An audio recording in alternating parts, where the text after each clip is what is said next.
네, 자, 오늘 강의 시작하도록 하겠습니다. 네, 안녕하세요. 자, 오늘은 단 하루의 행정학 정복하기 강의고요. 전체적으로 NPM에 대해서 우리가 쭉 공부할 건데요. 그 NPM은 사실 우리가 총론에서 배우지만 우리 강론 쪽에 사실 여러 제도가 쫙 퍼져 있습니다. 그래서 그런 제도의 연결고리를 쭉 보면서 우리가 행정학의 어떤 큰 맥락을 좀 잡는 강의라고 생각하시면 좋겠는데요. 자, 별거 아닌 것 같은데 이 강의를 듣고 나서 전체적인 행정의 큰 틀을 좀 이해할 수 있는 중요한 부분이니까요.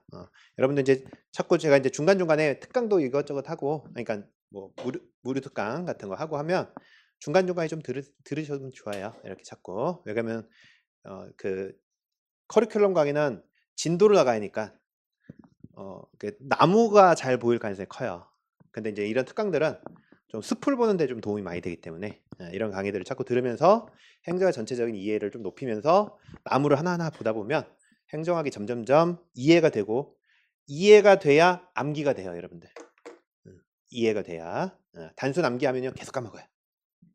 단순 암기는 계속 까먹어요. 근데 이해가 되면 그게 암기가 오래 남아요, 실제로. 그래서 이제 전체적인 맥락을 한번 보면서 한번 보도록 하겠는데요. 자, 일단 행정학의 핵심 맥락은 사실 NPM이 가장 큰 부분을 차지하고 있습니다. 그래서 이거를 우리가 신공공 관리다 해서 이거 New Public Management에서 약자로 NPM이라고 하죠. 그렇죠? 그래서 실제로 우리가 행정학을 배웠지만 행정학은 뭐예요? 경영과 정치예요. 그렇죠? 그런데 이쪽 파트, 정부 조직을 만들어서 조직과 인적자가 물적자원을 관리하는 게 경영이에요. 근데 이 경영을 어떻게 하면 좀 더 효율적으로 할지, 이 부분을 고민하는 게 NPM이에요, NPM. 그래서 오늘날 어떻게 하면 정부를 좀 더 효율적으로 관리할 수 있을까? 근데 그 핵심이 뭐냐면 NPM은 정부를 뭐처럼 운영하겠다? 기업처럼. 정부를 삼성처럼, 정부를 애플처럼, 정부를 구글처럼 한번 운영해보자. 그게 NPM이라고 생각하시면 됩니다. 그죠? 그래서 그런 경영 파트에서 이제 정부의 효율적 운영을 위해서, 효율적 관리를 위해서 고민했던 게 NPM이고. 근데 행정학은 경영 말고 또 뭐가 있어요? 정치가 있어. 그래서 정치에 대한 고민을 하는 게 어떻게 보면 뉴 거버넌스와 신공공 서비스론입니다. 그래서 예전에는 여기를 관리하는 데 초점이 있었다면, 요즘에는 자, 국민들의 어떤 의사를 반영해서 국민들이 직접 결정하는 거, 혹은 국민의 대표를 통해 결정하는 거. 그래서 이렇게 5,175만이라는 국민들이 다 모여서 결정해서 내려보내면 그거를 이제 수행하는 거. 이런 걸 우리가 무슨 민주주의라고 하는 거예요? 국민들이 다 모여서 결정하는 거예요. 국민이 다 모여서 결정하는 사항을 정부는 이제 밑에서 이제 수행하는 건데, 이걸 집행이라는 건데, 국민이 다 모여서 결정한 거예요. 그건 무슨 민주주의예요? 직접이에요, 간접이에요? 이건 직접이에요, 직접. 그런데 국민 5,175만이 다 모이기는 힘들더라는 거예요. 그래서 요즘에는 중심이 뭐가 되어 있는 거야? 국회 중심으로. 그죠? 이들이 이들이 결정한 사항으로 밑에 내려와서 이걸 집행하는 걸. 이걸 무슨 민주주의라는 거예요? 간접 민주주의라는 겁니다. 그죠? 그러나 중앙정부는 사실 그래서 어떤 게 힘들어요? 이쪽은 힘든 거예요, 사실은. 하지만 지방자치 쪽은 요즘에 이제 주민들의 직접적인 이런 직접 민주적 요소가 굉장히 강화되고 있고. 그죠? 그래서 이들의 결정, 이런 부분들을 어떻게 해가는 게 바람직할까? 여기 관리가 아니라 이쪽을 중심으로 연구하는 쪽이 뭐예요? 정치. 정치고, 그래서 행정에서 정치는 뭐 하는 거예요? 각종 결정을 하는 겁니다. 그렇죠? 결정을 하는데 그걸 국민들이 다 하면 그게 이제 직접 민주주의가 되는 거고, 대표를 통해 하면 간접 민주주의가 되는 겁니다. 그래서 이런 정치 차원의 민주성을 이제 강조하는 게 뉴 거버넌스와 신공공 서비스론이에요. 그래서 이런 개념들로 이제 행정학은 구성이 돼 있고, 그 중에서도 우리는 여기에 초점을 두고, 그죠? 여기에 초점을 두고 정부를 가능하면 기업처럼 한번 운영해보자. 이런 논리를 반영하는 게 뭐다? NPM이다. 그죠?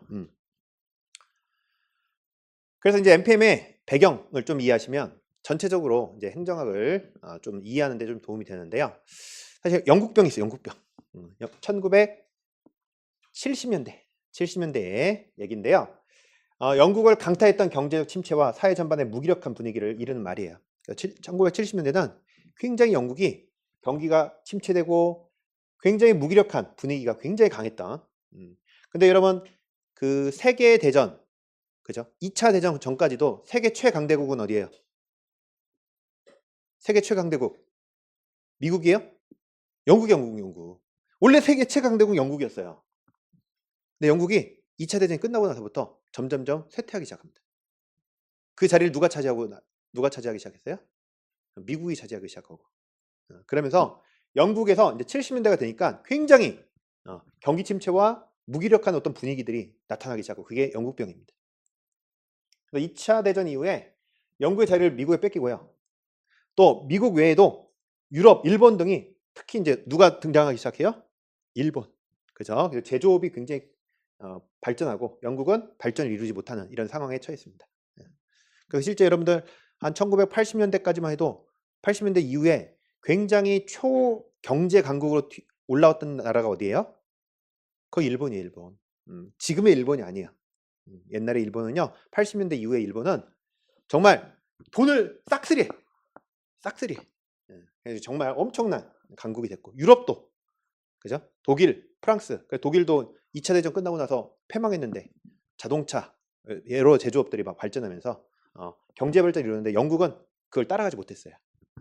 그래서 조선업을 일본에 뺏기고요. 자동차 산업은 미국에 뺏기고요. 물가는 막 오르고요.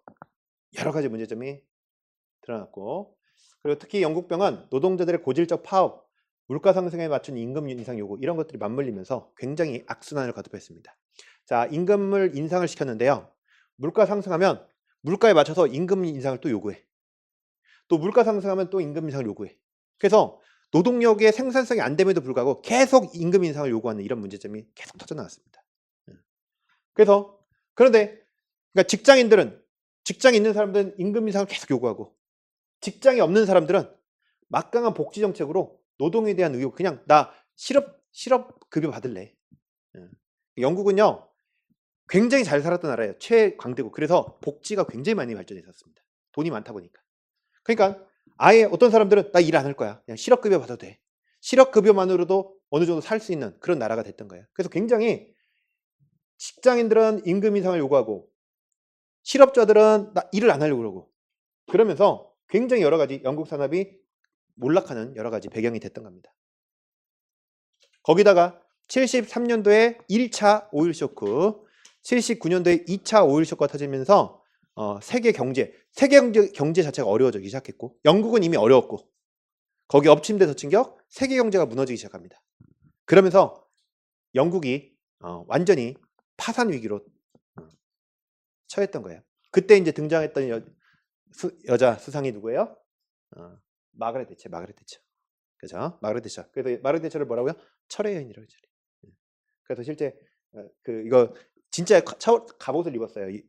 갑옷을 입고 이 사람이 자기가 붙인 게 아니라 그 마가렛 대처를 어떻게 보면 비난하거나 폄하하는 표현이었어요. 원래는 철의 여인. 그런데 마가렛 대처가 너무 좋아한 거야. 난 이런 사람이 너무 마음에 든다는 거야. 나의 아이덴티티가 너무 좋다는. 그래서 어느 날 진짜 갑옷을 입고 이렇게 낙타가지고, 나 진짜 우리나라를 막 나를 공격해도 나는 끄떡없는 사람이다. 그리고 우리나라를 살리기 위해서 강한 철처럼 내가 살아가겠다 해서 이제 그런 아이디어를 가지고 79년도부터 90년도에 영국 수상을, 영국은 그 대통령제가 아닌 의원내각제거든요. 의원내각제는 국민들이 계속 지지하면 계속 할 수 있어. 우리나라처럼 대통령 선거 끝나고 다음 바뀌는 게 아니라, 대통령 바뀌는 게 아니라 국민 또 지지하면 또 하고, 지지하면 할 때까지 계속 하는 거예요. 거기도 4년마다 뭐 이렇게 하는데, 선거에서 또 뽑히면 또 하고. 그래서 거의 한 12년 정도를 영국 수상을 쭉 했던 사람입니다. 그래서 이 당시 79년도부터 90년도까지 80년대에 쭉 진행됐던 영국 대처가 진행했던 개혁을 뭐라고 하는 거예요? 이걸 NPM이라는 거예요. 그래서 이 영국의 병이 막 터진 상태에서 이걸 개혁하기 위해서 마가렛 대처가 80년대 진행했던 그런 개혁 작업을 NPM이라는 거예요. 그래서 실제 79년도, 그래서 여러분 NPM은 언제 진행됐다고 그래요? 1980년대라고요. 80년대. 왜냐면 마가렛 대처. 그리고 이제 마가렛 대처를 보고 미국도 우리도 할게. 우리도 한번 해볼 거야. 그 당시에 레이건 레이건 대통령도 영국을 이제 좀 따라하면서 NPM 계획을 합니다. 근데 이제 NPM의 원조는 영국. 그래서 실제 이 80년대 마가렛 대처가 진행했던 이런 개혁들을 정리한 걸 우리가 NPM이라는 거예요. 그 핵심을 이제 배우게 되는데요. 실제 마가렛 대처가 이 영국병 타파를 위해서 첫 번째 대처의 전략은 뭐였냐면 불법 파업 근절이에요. 당시에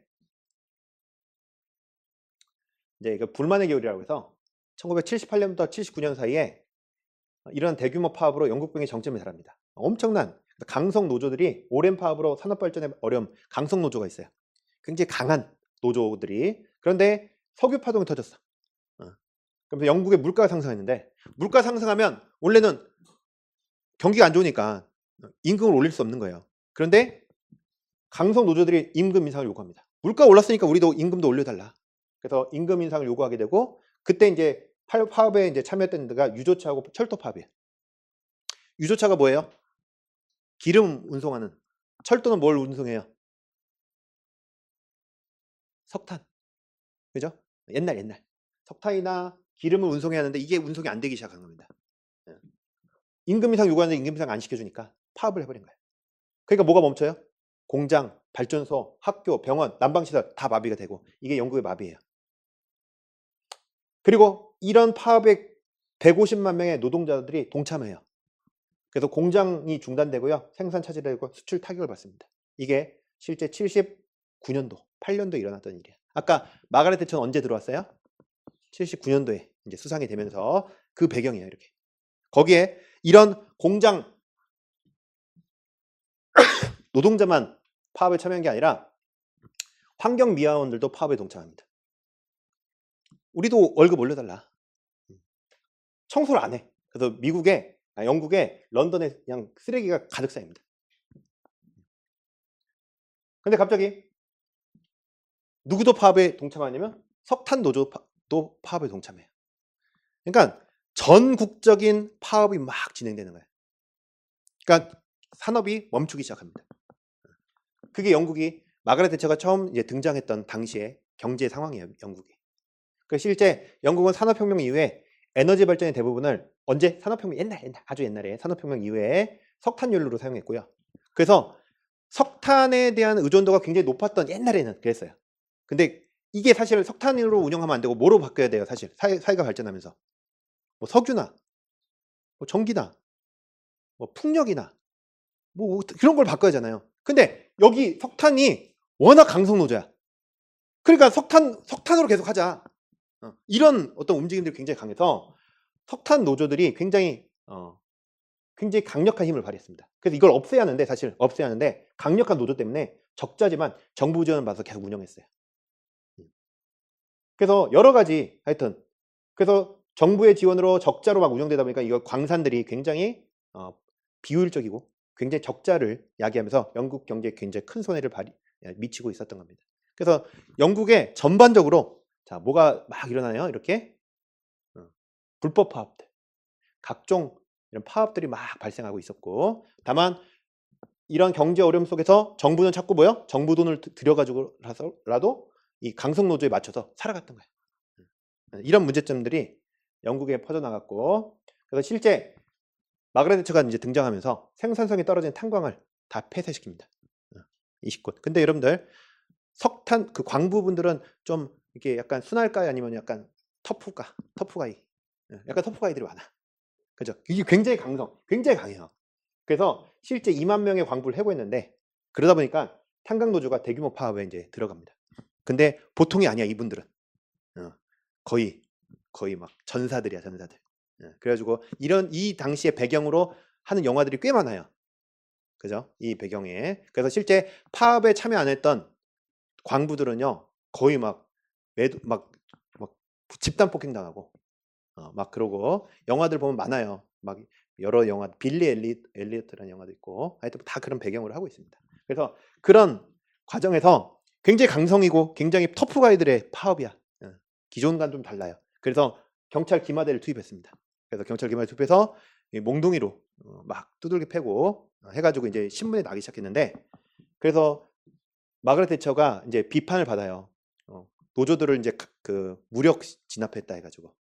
근데 마가렛 대처가 그 다음 날 그 뉴스에 나가지고 이게 보도에 나와가지고 정부 발표해가지고 뭐라 하냐면 이번에는 경찰 기마대를 투입했지만 다음에 또 불법 파업하면 탱크를 보내겠다.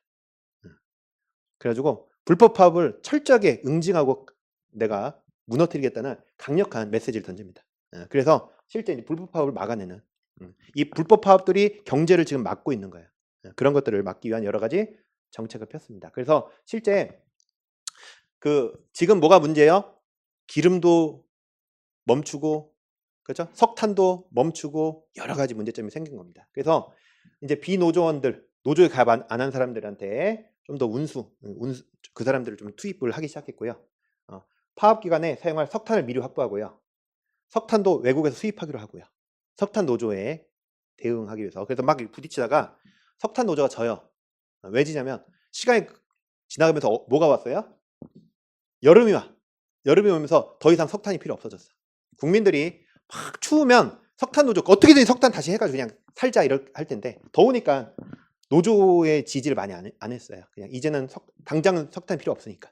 그래가지고 마가렛 대처가 결국은 이 불법 파업에 노조하고 싸워서 이깁니다. 이기고요. 또 하나는 당시에 정부는 당연한 건데 공기업도 정부 돈이 많이 들어간 거예요. 그래서 공기업도 굉장히 어떻게 방만하게 운영되고 굉장히 비효율적으로 운영되더라는 겁니다. 그래서 공기업도 뭐 하기 시작해요? 민영화하기 시작해. 그죠? 그래서 우리가 아까 민간 위탁 좀 배웠지만 이 마가렛 대처 쪽은 가능하면 뭐 하는 걸 선호했어요? 다 민영화하는 쪽을 선호했어요. 그래서 공기업도 이제 민영화하기 시작했습니다. 그래서 2차 대전 이후에 사실 경제 회복을 하기 위해서는 여러분 민간에 막 전쟁으로 다 무너졌어요. 그때 민간에게 맡기는 게 좋아요? 아니면 정부가 막 이끌어가는 게 좋아요? 경제 살리려면. 그 당시는 경제를 살리려면 정부가 이끄는 게 좋았습니다. 우리나라도 그래서 박정희 정권 때는 막 그렇게 해서 정부가 이끌어가는 거예요. 그런 것처럼 2차 대전 이후에 정부가 직접 개입하기 시작했어요. 그래서 다양한 산업을 국가에서 다 관리하기 시작했어요. 그래서 수도, 전기, 전화, TV, 버스, 철도 다 국영화시키고 다 공기업으로 만들었습니다. 근데 그러다 보니까 비효율적이더라도 망해도 정부 돈이 막 들어가는 거예요. 그래서 산업체의 파산 위기가 생기면 돈이 막 정부 돈으로 살리는 거야. 정부 돈으로 막 살리고. 그래서 빠른 국가 회복은 됐는데 시간이 지날수록 굉장히 공기업들이 국가에 의존하게 되고 비효율적으로 운영되는 문제점이 있었습니다. 이런 문제점을 극복하기 위해서 대처가 첫 번째 뭐예요? 신자유주의적 정책. 자유라는 건 뭐예요? 어디에 맡기겠다는 거예요? 시장 논리에 맡기겠다는 겁니다. 철저하게 시장 논리에 맡기게 되고요. 그래서 뭘 위해서? 경쟁 구도를 유도하기 위해서 공기업을 뭐 하기 시작합니까? 민영화하기 시작합니다. 그죠? 우리 핵심은 뭐예요? 항상 이 정부 실패, 지금 앞에 영국병 앞에는 정부 실패가 있는 거예요. 근데 그걸 극복하기 위해서 가장 핵심이 됐던 게 뭐예요? 경쟁. 그러기 위해서 공기업도 뭐 하기 시작해요? 민영화. 그리고 이제 공기업이 이렇게 민영화하다 보니까 매각돼서 돈이 들어오겠죠. 팔았으니까. 그게 거의 우리나라 현재로는 한 141조. 그래서 이런 돈을 걷어서 정부의 어떤 부족한 돈들을 메꾸기 시작합니다. 그래서 정부의 비효율성을 버릴 건 다 버리기 시작하는 거예요. 이게 두 번째 대처의 대책이었어요. 하지만 이렇게 하다 보니까 문제점이 뭐냐면 공기업을 민영화하다 보니까 전기, 전화 모든 것들이 민영화되면 될수록 뭐가 되기 시작한다? 가격이 인상되기 시작하더라는 거예요. 여러분 정부가 공급하면 싸요. 근데 삼성이 공급하면 비싸지는 거예요. 그죠? 철도, KTX, 코레일, 기차값 싸요, 비싸요? 비싸지만 아마 삼성이면 더 비쌀 거야. 그나마 정부가 하고 있어서 지금 가격을 낮추고 있는 겁니다. 그래서 민영을 하다 보니까 가장 큰 문제가 뭐예요? 가격 인상이고. 그러다 보니까 사회적 약자에 대한 보호에 굉장히 한계가 있었고. 그리고 이제 신분 보장을 안 해줘요. 그래서 해고자들이 막 증대하기 시작합니다. 그래서 영국의 마가렛 대처의 개혁은 경제를 살렸어요. 그런데 사회적 약자는 더 살기 힘들어진 사회가 왔던 게 마가렛 대처 시대예요. 그래서 대다수 국민들 좋아 그냥 경제가 살리고 국가가 다시 살아나니까. 근데 누가 싫어했어요? 소외계층들이 굉장히 마가렛 대처를 선호하지 않았습니다. 사회적 약자의 보호가 안 되는 국가를 만든 거예요. 그래서 NPM은 겉으로 보면 굉장히 좋은데 또 그 안에는 밑에는 사회적 약자에 대한 보호가 없는 이런 문제점이 숨어있던 게 NPM이에요. 자, 그래서 실제 마가렛 대처가 이렇게 막 강력한 정책을 피다 보니까 스트레스 많았겠어요? 안 많았겠어요? 많았겠지. 그죠? 자기 마음도 편하지 않았겠지. 그래서 나중에 사실 이제 치매에 걸려서 마지막 여생은 이제 사실 이제 좀 이렇게 했는 철의 여인이었지만 나중에는 치매 걸려서 나중에 이제 돌아가셨는데 돌아가셨을 때 그 많은 국민들이 애도했어요. 근데 일부 국민들은 피켓 들고 Bitch is dead. 그래서 그렇게 많이 핏말 들고 마가렛 대처 화형식도 하고 막 그랬던 모습도 있어요. 왜냐하면 약자에 대한 보호가 없던 이런 정책이었어요. NPM이라는. 그래서 세 번째, 그 대표가 뭐예요? 복지제도 축소하는 거예요. 지금 너무나 정부 돈이 많이 들어가는 거예요. 사회적 약자, 실업급여 이런 것들이 결국 정부 실패를 야기한다. 복지제도를 축소하기 시작합니다. 그래서 기존의 영국은요. 원래 세계대전, 2차 대전 전까지는요. 어마어마한 돈이 2차 대전 이후에도 어마어마한 돈이 있었어. 그래서 그 돈을 가지고 태어날 때부터 요람부터 무덤까지 모든 걸 국가가 보호하겠다. 각종 복지 정책이 활성화됐습니다. 중등교육 의무화, 무상 의료보험, 완전 고용, 공용주택 확대, 그래서 임대주택도 많이 만들고 막대한 국가 비용 부담을 통해서 복지 정책을 막 시행했었어요. 마가렛 대처 이전에. 그런데 이런 복지 확대 정책은 국민의 의지를 깎는 나쁜 정책이다. 그래서 경제적 지원이 아니라 경제적 자립의 방법을 키워나가야 한다. 물고기를 잡아주는 게 아니라 물고기를 잡는 방법을 알려줘야지 자꾸 복지로 물고기를 잡아주면 안 된다. 그러면서 모든 사람이 자본가가 되는, 그죠? 이런 세상을 만들어야지 진정한 복지가 된다라고 해서 철저하게 어떤 걸 강조? 자유주의, 그죠? 국가 개입을 반대하고 오히려 자유롭게 시장에 맡기는 이런 시스템을 갖추는 걸 굉장히 선호했고 이런 정책을 폈던 게 NPM이에요. 그래서 이제 뭘 축소해요? 임대주택 공급을 축소하기 시작합니다. 우리나라도 임대 아파트들 많이 공급하죠. 그죠? 그런 건 다 복지 정책이에요. 그런데 영국은 그게 문제가 된다. 결국은 우리나라로 따지면 LH공사가 굉장히 적자에 허덕이게 되는 겁니다. 그런 문제가 터져서 공공주택을 이제 국가가 만들었던 이 공공주택을 개인에게 매각하기 시작해요. 민영화하고 민간에 팔기 시작하고 그래서 이렇게 공공주택을 팔아서 72조의 매각 수입을 거둡니다. 그래서 이것도 돈을 또 걷어들여. 지금 정부가 망했어요. 근데 돈을 막 걷어들이니까 공기업 민영화에서 돈 걷고 공공주택 팔아서 돈 걷고 그래서 정부를 훨씬 더 효율적으로 운영하기 위한 여러 가지 자금을 마련하기 시작합니다. 그런데 이것도 또 문제가 있어. 공공주택에 싸잖아요. 민간에 팔았잖아요. 그걸 누가 샀어? 부자들이 산 거예요. 부자들이 값싸게 샀어요. 근데 과거에 이제 소외계층, 가난한 사람들은 공공주택에서 좀 싸게 살 수 있었는데 이제는 그 부자들이 사고 그 아파트 임대 가격을 어떻게 해요? 다 올리기 시작한 거예요. 그래서 여기 또 뭐가 또 문제가 돼요? 빈부격차 문제가 또 생기는 겁니다. 그래서 NPM은 분명히 국가 경제를 살리고 정부를 효율적으로 운영하는 거야. 기업 논리에 따라 운영하는 거야. 근데 그 밑에는 사회적 약자에 대한 보호가 전혀 없었던 정책이었다. 이런 문제점이 이제 숨어 있던 겁니다. 그죠? 그래서 이 마가렛 대처의 정책은요. 보면 이렇게 79년대 경제가 이렇게 마이너스 2%로 막 떨어져요. 그러다가 대처 이후에 거의 10년 동안 경제가 막 살아나기 시작합니다. 그죠? 물가는 어떻게 돼요? 떨어지기 시작해. 근데 성장률은 올라가기 시작합니다. 일반 국민들은 좋았겠어요? 안 좋았겠어요? 좋아했어요. 그래서 굉장히 12년 동안 정부에 막 선거를 하면 무조건 이겨. 대처를 막 지지합니다. 하지만 밑에서 지금 사회적 약자들은 더 살기 힘들어진 이런 모습이다 해가지고 실제 마가렛 대처를 굉장히 선호하지 않았던 사람도 굉장히 많아요. 그래서 분명히 경제는 살렸지만 빈부격차와 해고자 정대 등 소외계층 보호에 한계가 있었던 게 NPM 개혁이었다. 그래서 NPM이란 건 자, 일단 정부를 어떻게 만들겠다? 기업처럼. 그렇죠? 그래서 분명히 정부를 어떻게 만들어요? 다 버릴 건 버리는 겁니다. 축소하는 거야. 그걸 우리가 신자유주의 시장주의라는 겁니다. 그죠? 그래서 지금까지 배웠던 내용이 여기. 그죠? 공기업도 민영화하고. 그죠? 공공주택도 다 팔고. 정부용을 막 축소해서 최소한으로 남겨놓고 민영화할 건 민영화하기 시작하는 겁니다. 그게 신자유주의고 시장주의예요. 그럼 이 정부가 남았죠. 이 정부만큼은 어떻게 해야 돼요? 잘 운영해야 돼. 정부를 삼성, 애플, 구글처럼 한번 운영해보자. 그게 이제 이런 논리야. 신관리주의. 그래서 정부 영역을 일단 버릴 건 다 버리고 민영할 건 민영하고 남은 영역은 기업처럼 한번 운영해보자. 그래서 신자유주의는 뭐 하는 거야? 민영하는 거고 시장에 맡기는 거고 거기에 신관리주의는 기업처럼 운영하는 겁니다. 근데 그 당시 기업들 보니까 규제를 완화해서 재량을 주더라는 거야. 자꾸. 그게 오히려 성과를 높이더라는 겁니다. 철저하게 정부의 규제를 완화해서 재량을 높이는 이런 정책을 통해서 성과를 높이는 이 신관리주의 양자가 이제 이걸 토대로 여기로 넘어가면서 결합되면서 정부를 기업처럼 운영하겠다. 이게 뭐예요? 이게 NPM이에요. 그래서 우리가 지금 마가렛 대처 얘기는 여기 지금 여기를 했는데 사실 마가렛 대처가 여기도 한 거였다. 여기는 이제 그 다음부터 얘기들이 쭉 이런 신관리주의 얘기들이 또 있습니다. 그래서 어떻게 하면 정부를 기업처럼 운영할까? 그 핵심은 성과예요. 그 핵심은 재량이에요. 그래서 자 우리 교환을 잠깐 보시면 6페이지에 책임운용기관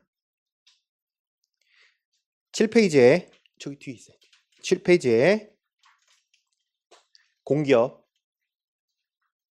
그다음에 9페이지에 민간위탁 이런 게 다 뭐 하는 거예요? 지금 정부 영역을 축소하는 과정입니다. 그죠? 그리고 12페이지에 4번 슬라이드 성과관리제, 근무성적평가제, 13페이지 BSC 이런 것들 뭐예요? 이거는 성과를 높이는 거예요. 그러니까 초반에는 뭘 배울 거냐면 신자유주의와 관련된 제도를 배울 겁니다. 근데 그 뒤부터는 뭘 배우는 거야? 신관리주의와 관련된 여러 가지 성과를 높일 수 있는 여러 제도들을 배우는 건데 이 성과를 높이기 위해서 뭐가 필요하다? 재량이 필요하다. 그죠? 이런 논리를 쭉 배우는 거예요. 그래서 14페이지 뭐네요? 고위공무원단 그 다음에 공무원의 보수 15페이지에 총액인건비제 총액배분 자율편성 그리고 16페이지에 복식부기 발생주의 이런 것들이 다 이쪽 그래서 영국이 실제 초반에 지금 마가렛 대처 얘기는 여기 축소하는 과정을 배운 거고 그 다음에 여러 제도들이 있는데 그 제도들이 다 이거 마가렛 대처가 했던 정책들이고 다 제도들이 이런 걸 제도를 도입해서 규제를 완화해서 재량을 주고 성과를 높이는 이런 제도들을 도입했던 여러 가지 마가렛 대처 얘기들을 쭉 배우게 되는 겁니다. 근데 이런 제도들이 다 연결돼 있고 NPM 논리 속에서 내용을 이해해야 한다는 게 굉장히 중요한 거예요. 그렇죠? 자 보시면 그래서 자 예전에는 여기까지 다 누가 했어요? 다 정부가 한 거야. 그런데 이제 뭐 할 건 뭐 하자? 정부 영역이 너무 썩었다는 거야. 그래서 정부 영역을 줄이고 다양한 애들에게 일을 맡기겠다는 겁니다. 그게 하나 책임운용기관, 공기업, 민간이 다 민영화인데 영국은 여기까지도 뭐가 돼버렸다는 거야. 잘못하면 썩었다는 거예요. 그래서 뭐 시키기 시작했어요? 민영화. 그래서 영국은 굉장히 민영화를 선호했다. 민영화하는 거 여기조차도 공기업이나 민간이탁도 어떻게 보면 비판 대상이었어요. 정부가 자꾸 관여를 했었다는 거예요. 그죠? 근데 미국 입장에서는 좀 이런 것도 다 NPM으로 볼 수 있어요. 영국은 이 민영화 시키는 게 NPM이었어요, 사실은. 그런 것들. 그래서 여러분들 똑같은 내용도 이쪽에서 보면, 그러니까 보수 쪽에서 보는 거하고 진보 쪽에서 보는 거 좀 다른 거예요. 똑같은 상황도. 그렇죠? 이쪽을 선호한 쪽에서 보면 이쪽은 안 좋아 보이는 거예요. 근데 이쪽 입장에서 보면 이렇게 가는 게 또 NPM인 거예요. 그래서 시선의 차이예요. 그래서 이쪽 입장에서 보면 공기업 민간이탁도 NPM에 오히려 반대될 수가 있는 거예요. 근데 이쪽에서 보면 오히려 이런 거 다 뭐가 되는 거예요? NPM이 될 수 있는 겁니다. 그죠? 이런 내용들을 다 담아내고 있다. 그런데 그럼 영국병 배웠는데 우리나라도 한국병이 있어. 한국병. 그 한국병이 썩어서 터진 게 그게 뭐예요? 그게 IMF예요. 그래서 우리나라도 영국처럼 이 IMF 때 정부가 부도가 났고 그때 뭘 한 거예요? 우리나라? 각종 NPM 개혁을 받아들인 겁니다. 그래서 실제 우리나라는 NPM 개혁을 언제 했어요? 97년도 이후에 막 하기 시작했어요. 그래서 여러분들 책임운용기관 배웠죠? 책임운용기관. 영국은 언제 들어왔어요? 영국 88. 우리나라는 99. 이렇게 들었어요. 88, 99년도에 들었습니다. 영국은 이제 마가렛 대처가 90년도까지니까 88년도 정도에 한 거고요. 책임운용기관을. 우리나라는 왜 99년이에요? IMF 이후에 들어온 거예요. 그렇죠. IMF 이후에 우리나라 책임운용기관을 통해서 NPM 개혁을 막 한 겁니다. 그래서 실제 앞으로 배우는 내용은 우리나라의 NPM 개혁이 현재까지 우리나라 정부 제도 중심이에요. 이런 제도가 무엇이고 구체적으로 어떻게 운영되고 있는지를 아는 게 행정의 큰 맥락이에요. 이걸 쭉 알고 있는 게 이게 조직 인사 재무에 쫙 퍼져 있다는 걸 아셔야 돼. 예, 그걸 이제 알고 행정을 보는 거하고 그냥 NPM 따로, 책임운용기관 따로, 공기업 따로, 민간이사 따로, 복식부기 따로, 총액임금비제 따로 이렇게 그냥 단편적으로 공부하기 시작하면 이거 행정은 어려운 거예요. 큰 틀에서 이런 내용들이 다 연결돼 있고 이게 NPM을 하고 있는 과정에 있는 거구나 라는 거를 여러분 오늘 연결고리로 쭉 가져가는 거예요. 근데 그 배경에 그 앞에는 영국에 누가 있었다? 대처가 있었다. 대처가. 미국은 누가 있었어요? 레이건. 그래서 대처와 레이건이 대표적인 NPM 개혁 정부예요. 비슷한 시대 대통령 수상이었습니다. 자, 그래서 우리 배웠지만 NPM은 철저하게 정치 관점이에요, 경영 관점이에요. 경영. 어떻게 하면 정보를 효율적으로 관리할 것인가. 경영 관점에서 이루어졌던 게 NPM입니다. 그래서 실제 자, 신공공 관리라 함은 자, 행정을 경영화하겠다는 거예요. 그래서 행정을 기업처럼 운영하겠다. 그래서 정부가 커져야 돼요, 작아져야 돼요? 작아져야 돼. 하지만 정부가 일을 못하는 거예요, 오히려 효율적이 되는 거예요? 효율적이 되는 겁니다. 그래서 작지만 어떤 정부? 효율적인 강한 정부를 만들겠다. 그래서 자, 과거는 독점적인 관료제였어요. 지시하고 명령 통제했다면. 이게 뭘 이야기했어요? 정부 실패. 그래서 이제 철저하게 경쟁 구도로 가면서 기업과 정부를 통해서 신자유주의와 신관리주의를 결합했고 신자유주의가 시장에 맡기자는 거예요. 정부를 축소하고 민영화하는 작업을 한 거고 거기에다가 이 축소된 영역만큼은 정부를 효율적으로 운영하기 위해서 그죠? 삼성, 애플, 구글처럼 운영하기 위해서 신관리주의를 도입한 거예요. 근데 그 당시 기업을 보니까 굉장히 규제를 완화하고 재량을 주더라는 거예요. 이게 오히려 성과를 높이더라는 겁니다. 그래서 NPM 제도 개혁, NPM에 대한 여러 제도들은요. 여기를 설명한 내용들이 있고 여기를 설명한 내용들이 있어요. 그래서 어떤 제도, 그걸 뭐 구분할 필요는 없지만 내용을 보면서 여기 이런 내용으로 이루어져 신자유주의 내용이 있고 신관리주의 내용이 있구나. 이런 것들을 좀 이해하면서 이게 결합된 게 뭐예요? 이게 NPM이에요. NPM. 그렇죠? 자, 그래서 NPM은 정부가 모든 걸 하지 않겠다. 철저하게 정부의 실패는 뭐에서 왔다? 정부가 어떻기 때문에? 독점적이기 때문에. 그래서 철저하게 경쟁 구도를 만들겠다는 거예요. 그래서 정부가 모든 걸 다 하지 않고 정부 영역을 축소하고 이들과 뭐 하겠다? 경쟁시키겠다는 거예요. 그게 NPM입니다. 그 첫 번째가 책임운용기관. 자, 우리가 뭘 배울 거예요, 지금?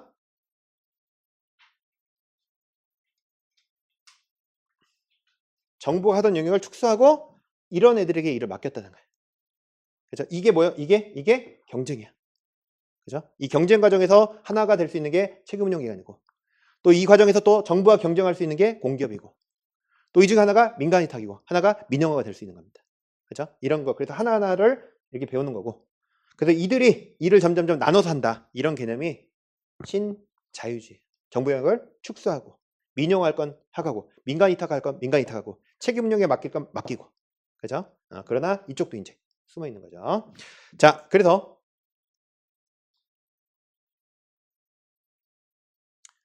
자, 책임운용기관인데요. 책임운용기관은 이거는 저희 교환에 없어요.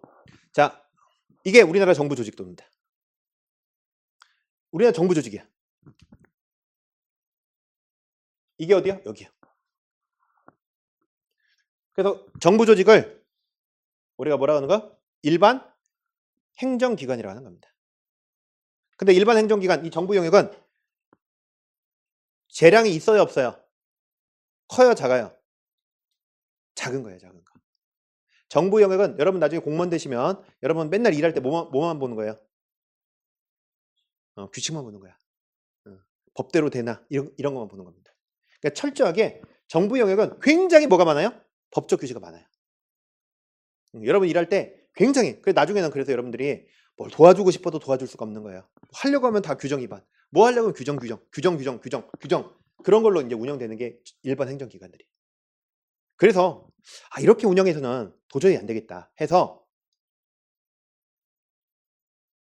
정부에게 재량을 좀 줬으면 좋겠다는 거예요. 그래서 그렇게 만든 게 뭐예요? 책임 운영 기관인데, 자, 책임 운영 기관은 뭐냐면 정부인데 돈을 버는 거예요. 정부인데 돈을 버는 애들이 있어. 그럼 걔네들만큼은 오히려 뭘 주는 게 좋다?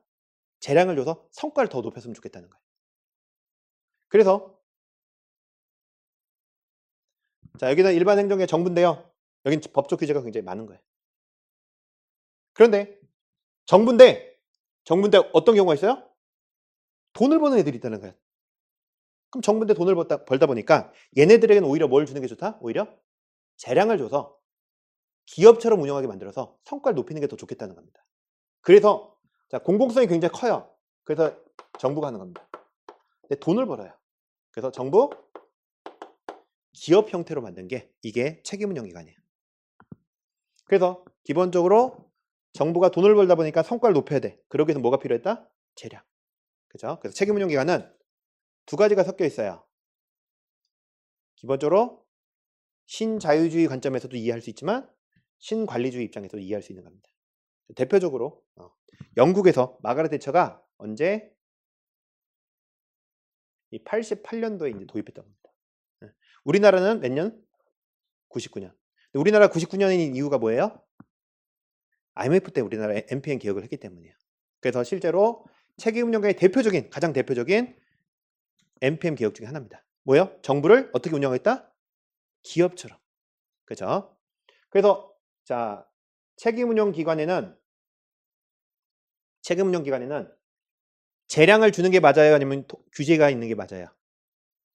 재량을 주는 게 맞는 거예요. 왜? MPN 개혁이라는 거 아셔야 돼. 그죠? 정부를 뭐처럼 운영하기 위해서? 기업처럼 운영하기 위해서 만든 조직입니다. 그래서 철저하게 재량을 통해서 성과를 높이겠다. 이런 구조로 가는 겁니다. 그렇죠? 그래서 책임운영기관은 기본적으로 보다 MPM이다. 이걸 좀 기억하셔야 돼. 그러기 위해서는 재량 주는 거예요? 우리가 통제하는 거예요? 재량 주는 것이다. 그렇죠? 그런데 자, 공공성이 있는데 얘보다는 좀 적어졌어. 오히려 뭘 추구해요? 오히려 이윤 창출이 더 커져. 공공성 분명히 있어 아직. 그래서 정부가 여전히 관여해야 돼요, 안 해야 돼요? 관여해야 돼. 하지만 이윤 창출이 더 커졌어. 그런 애들을 할 때는 공기업이나 민간 이타로 하는 겁니다. 그죠? 근데 아예 공공성 아예 사라졌어. 그럼 그때 뭐 하는 거야? 그때 민영화하는 거야. 그죠? 그래서 여기까지는 책임운영기관까지 정부예요. 하지만 여긴 정부가 아니죠. 그죠? 그래서 이제 정부가 하던 일들을 축소하고 책임운영기관 형태로 할 수도 있고요. 공기업 형태로 할 수도 있고요. 민간 이탁 형태로 할 수도 있고 민영화 형태로 할 수도 있는 겁니다. 그죠? 이런 것들이 이제 MPM에 대한 내용이다. 근데 영국 같은 경우는 뭘 선호했다? 민영화를 선호했던 거예요. 그래서 영국의 입장에서는 민간 이탁 공기업도 어떻게 보면 약간 비판적 입장으로 볼 수 있는 겁니다. 비판한다가 아니라 비판적 입장으로 볼 수도 있다. 이런 입장이 있죠. 무슨 말이죠? 자, 그래서 좀 짧게 하면서 아마 4시간은 다 안 걸릴 것 같아요. 아까 민간 이탁을 해가지고 보시면, 그래서 책임운영기관은 언제 도입했어요? 영국은 88, 우리나라는 99. 그렇죠? 마가렛 대처가 몇 년도부터 몇 년이야? 79년도부터 90년대. 그때 이제 MPM 개혁을 했던 거예요. 그때 이제 들어왔던 제도고요. 그래서 자, 중앙행정기관 밑에 소속 책임운영기관을 두는데 이들에게 뭘 주는 거예요? 조직, 인사, 재정상에 뭘 줘요?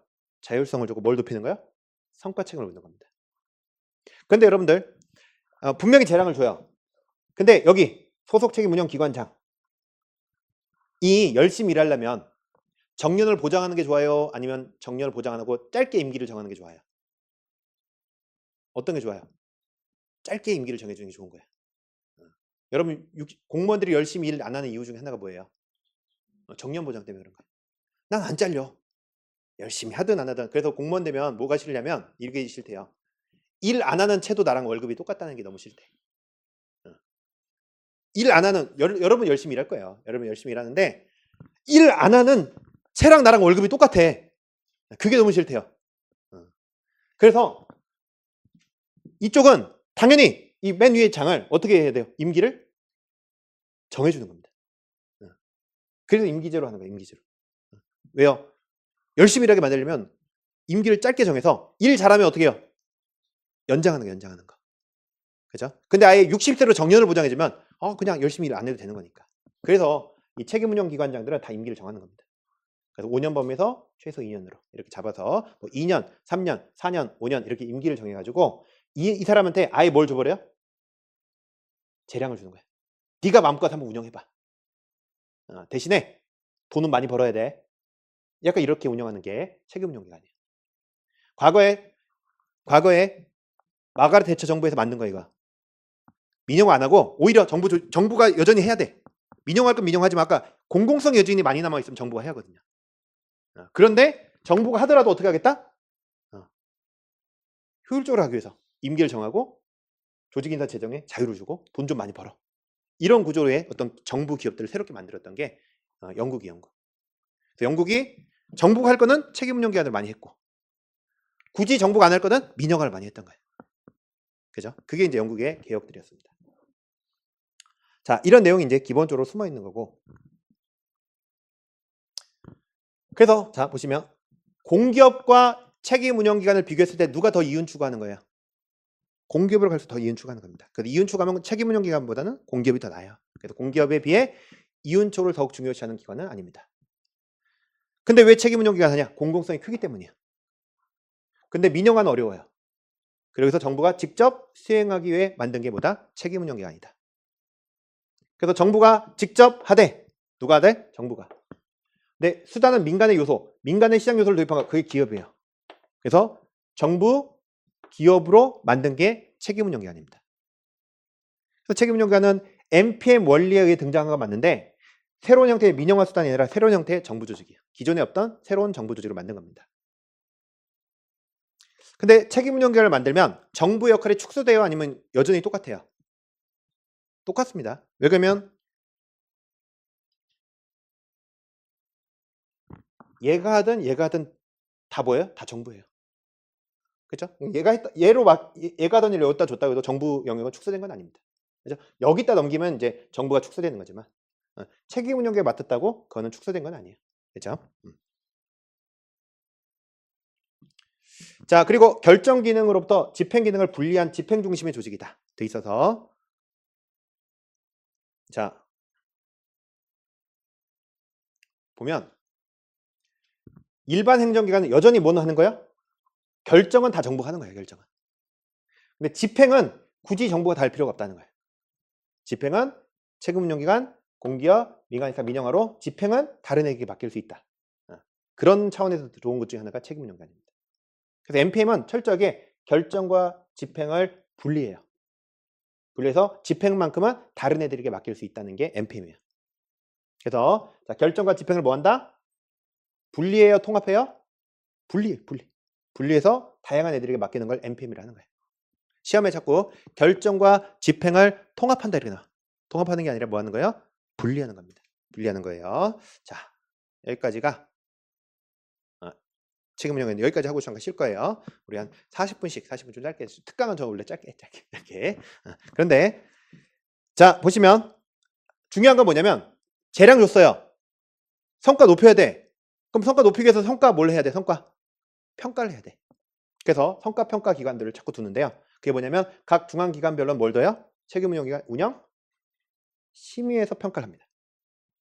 근데 이 심의에서 이 평가한 결과를 종합적으로 묶어서 행안부의 책임운용기관 위원회를 둬서 어떤 평가야? 종합적인 성과평가입니다.